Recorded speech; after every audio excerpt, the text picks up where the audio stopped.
गिरते हैं सवार ही मैदान जंग में, और वो तुफल क्या गिरेंगे जो घुटनों के बल चलते हैं। धन्यवाद, आप सबको नमस्ते। मैं सोनू आर्य, आप देख रहे गुरुकुल धीणवाद। स्वागत है आप सबका। पिछले कुछ दिनों से एक मुद्दा, वो चाहे अखबार की सुर्खियों को ले ले, न्यूज़ चैनल्स को ले लें, पत्र पत्रिकाओं को ले ले, सोशल मीडिया को ले ले, वो छाया हुआ है। और आप सब भी उन सब चीज़ों से अनभिज्ञ नहीं हैं। जी हाँ, मैं बात कर रहा हूँ पहलवानों से जुड़ा हुआ वो मुद्दा।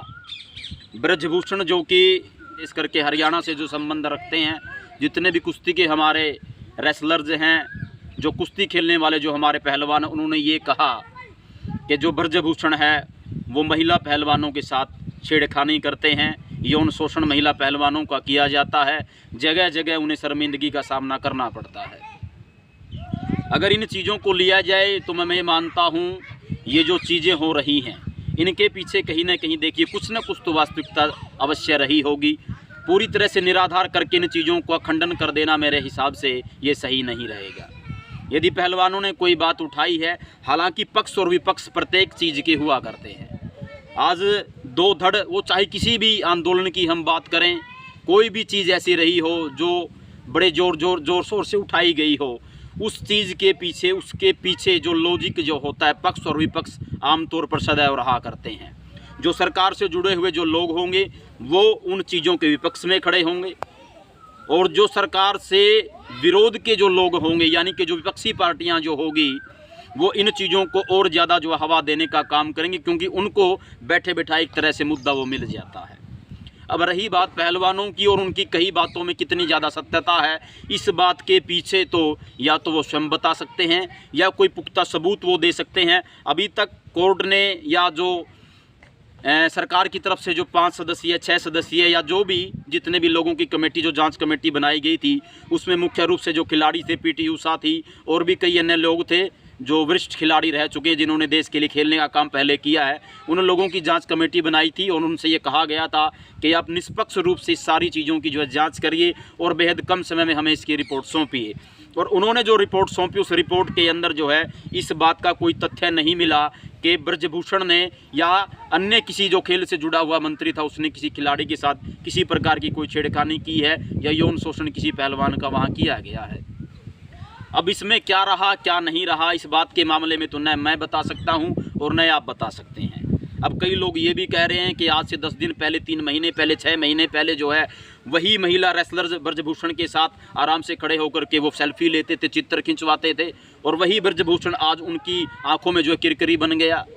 इन सारी चीज़ों के पीछे सत्यता कितनी है कितनी नहीं है, ये कह पाना वर्तमान में बड़ा, मैं ये मानता हूँ, बड़ा दुष्कर कार्य है। परंतु मैं इतना ज़रूर कहूँगा, जो भी चीज़ें आज चल रही है वो देश के लिए अच्छी नहीं है, क्योंकि बड़े बड़े टूर्नामेंट अभी हाल में ही होंगे, चाहे वो एशियाई चैम्पियनशिप की बात करें, आने वाले समय के अंदर ओलंपिक्स भी होंगे या जो भी हो, उनमें यदि हमारे पहलवान शिरकत ही नहीं करेंगे, यदि वो उनमें खेलने के लिए जाएंगे नहीं, तो देश के लिए मेडल कहाँ से आएंगे।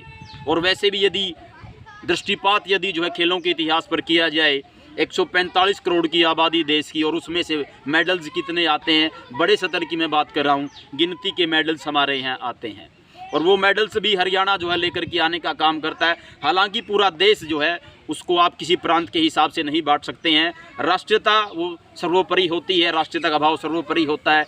जितना भी हमारा देश है उसमें अलग अलग खिलाड़ी जो भी जिस भी रूप में देश के लिए खेलते हैं, वो सब निसंदेह देश के गौरव को 4 चांद लगाते हैं।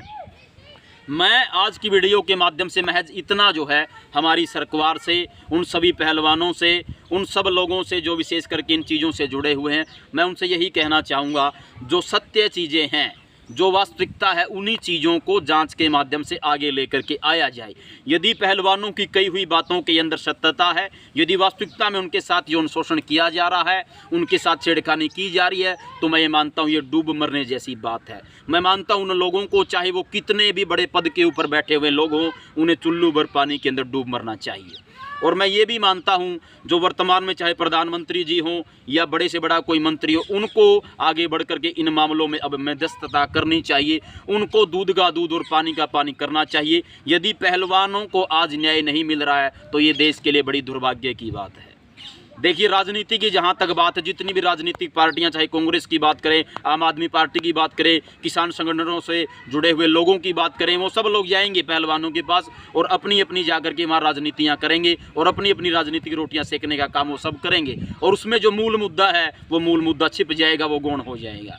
और हम कतई नहीं चाहेंगे कि मूल जो मुद्दा है वो गौण हो जाए। हम चाहेंगे जहाँ कहीं भी किसी भी प्रकार की कोई आपत्तिजनक चीज़ है, कोई ऐसी बात है जिनको लेकर के पहलवानों को शर्मिंदगी का सामना करना पड़ता है, तो उन चीज़ों को मुझे लगता है वहाँ से हटा देना चाहिए। उस पूरे सिस्टम को जो भ्रष्टाचारी बन चुका है, जहाँ हमारी बेटियों का, बहनों का सम्मान नहीं है, मुझे नहीं लगता ऐसा देश, ऐसा राष्ट्र कभी तरक्की कर सकता है। मैं केवल इतना ही कहूँगा, यदि हमारे पहलवानों की बात के अंदर सत्यता है, वास्तविकता है, तो निष्पक्ष रूप से उसकी जांच की जाए और जो भी दोषी लोग हैं उनके ऊपर कड़ी से कड़ी कार्रवाई की जाए। पहलवानों का उत्साहवर्धन यदि आप करेंगे तभी जाकर के वो उनका मनोबल ऊंचा होगा, वो राष्ट्र के लिए ज़्यादा से ज़्यादा मेहनत करेंगे और ज़्यादा से ज़्यादा जो है वो राष्ट्र के गौरव को चार चांद लगाने का काम करेंगे। देखते रहिए गुरुकुल धीणवास। आप सबको नमस्ते। भारत माता की जय।